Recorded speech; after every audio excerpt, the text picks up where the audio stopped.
సరే దాన్ని కొంతమంది అనుకూలంగా రాశారా వ్యతిరేకంగా రాశారా, కానీ వాస్తవాలు చాలా మటుకు వాస్తవంగానే ఉంటాయి. ఇవాళ ఏమిటి బీజేపీ ఆర్ఎస్ఎస్ చేస్తున్న ప్రయత్నం మీద మీ అభ్యంతరం ఏంటి?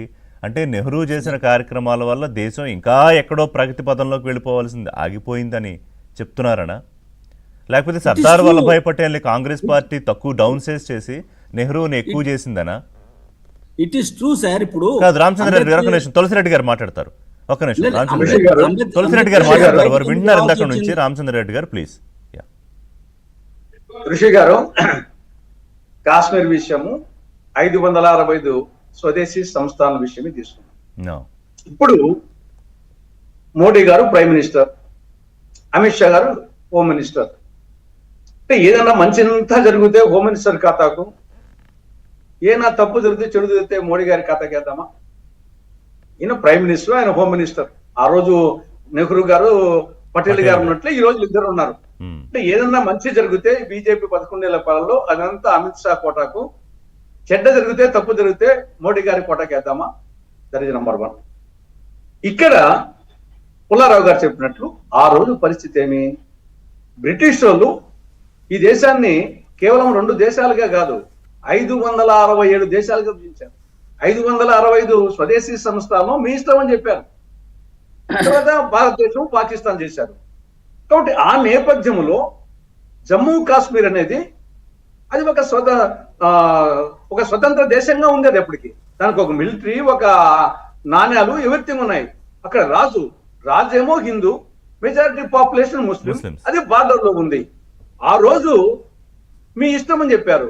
కాబట్టి 565 సంస్థానాలను విలీనం చేసుకునే దానికి ప్రైమ్ మినిస్టర్, హోమ్ మినిస్టర్ ఇద్దరు కారణము, మంత్రివర్గం సమిష్టి నిర్ణయము. అదే విధంగా జమ్మూ కాశ్మీర్ విషయంలో కూడా పుల్లారావు గారు చెప్పినట్టు ఆ రోజు ఆ డెసిషన్ తీసుకోకపోతే, అది బార్డర్ లో ఉంది, మెజారిటీ పాపులేషన్ ముస్లింస్, ఆ నిర్ణయం తీసుకోకుండా పోతే ఇదే జిన్నాతో వచ్చేసి సంతకం కొన్ని షరతులతో భారతదేశంలో విలీనం దానికి హరి సింగ్ ఒప్పుకున్నాడు. అంటే అది హరిశ్చంద్ర రాయ్ కాదు, అప్పుడు నెహ్రూ జిన్నాలు ఒకవైపు ఉండకపోతే బలంగా సర్దార్ వల్లభాయ్ పటేల్ అనుకున్నట్టు జరిగేదని కదా ఇవాళ బీజేపీ చెప్పే విషయం. అదే అప్పుడు లేకుంటే మొత్తం దేశానికి స్వాతంత్రం వచ్చిండేది కాదు. ఈ రోజుకు బానిసత్వం ఉండే వాళ్ళము. ఆ రోజు ఆ దేశానికి ఆ పరిస్థితిలోకి వచ్చేసి దేశ విధానికి ఒప్పుకోకపోతే నిజంగా అట్టే సంస్థానాలు ఉండేటి, ఇట్టే జరుగుతూ ఉండేటి, ఇప్పటికీ బానిసత్వం అనుభవించే వాళ్ళమే.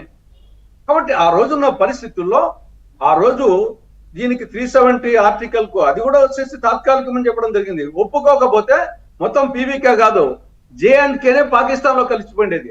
అదే షరతుతో మొత్తం ఏ షరతుతో అయితే హరిసింగ్ సంతకం చేశాడో అదే షరతుతో రెడీగా ఉన్నాడు జిన్నా. మనం ఒప్పుకోకుంటే వాళ్ళతో కలిసిపోయేవాడు. మొత్తం వచ్చేసి JNK మొత్తం అవ్వకపోయేది. కానీ అంటే నేను కూడా చరిత్ర చదివిన దాన్ని బట్టి చివరి వరకు సైనిక చర్యకి సంబంధించి వాళ్ళు ఫీల్డ్ లోకి వెళ్ళాక కూడా లాస్ట్ మినిట్ లో నెహ్రూ వాళ్ళని కాల్ ఆఫ్ చేశారని కదా, చివరిదాకా వచ్చేసిన తర్వాత కూడా.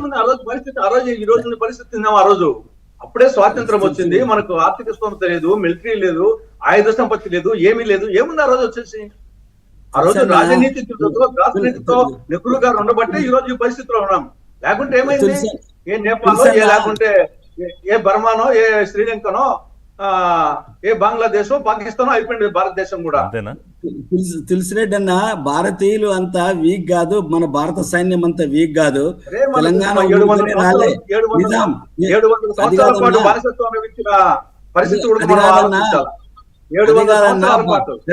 తెలంగాణ రాష్ట్రం కూడా 13 మాసాల 3 రోజుల తర్వాత వచ్చినటువంటిది కూడా మర్చిపోకండి. ఎంతో మంది ఉద్యమకారులు, ఎంతో మంది మా అక్క చెల్లెళ్ళు, వాళ్ళందరూ కూడా బలిదానమే తెలంగాణ నిదానం నుంచి వచ్చినటువంటిది. అలాంటిదే జమ్మూ కాశ్మీర్లో ఆనాడు చేసినుంటే తప్పనిసరిగా ఈ పరిస్థితి ఉండేది కాదు. వాళ్ళంతా అభివృద్ధి చెందేవాళ్ళు అక్కడ. దయచేసి అర్థం చేసుకోండి. పోరాటం పటిమతోనే ఏదైనా సాధించగలము. నిజాం ఊరికనే ఇచ్చాడా? ఇదే సర్దార్ వల్లభాయ్ పటేల్ పోలీస్ యాక్షన్ చేయకుంటే, మిలిటరీ తీసుకురాకుంటే, హైదరాబాద్ లాల్ బహదూర్ స్టేడియం ఎదురుగా ఉన్నటువంటి, అసెంబ్లీ ఎదురుగా ఉన్నటువంటి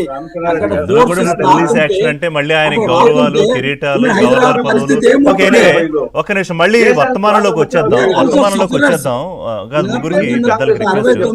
సార్ వర్తమానంలోకి వద్దాం. ఒక చిన్న బ్రేక్ తర్వాత ఇప్పుడు 100 ఏళ్ల తర్వాత ఆర్ఎస్ఎస్ 78 ఏళ్ల స్వాతంత్ర భారతదేశం తర్వాత ఇంకా నెహ్రూ తప్పు చేశాడు, ఇంకా సర్దార్ వల్లభాయ్ పటేల్ అని ఇవాళ ఎందుకు మాట్లాడుకుంటున్నాము? ఇవాళ దేశంలో యువతకి చాలా మటుకు చరిత్ర చదివి ఓపిక లేదు, చెప్తే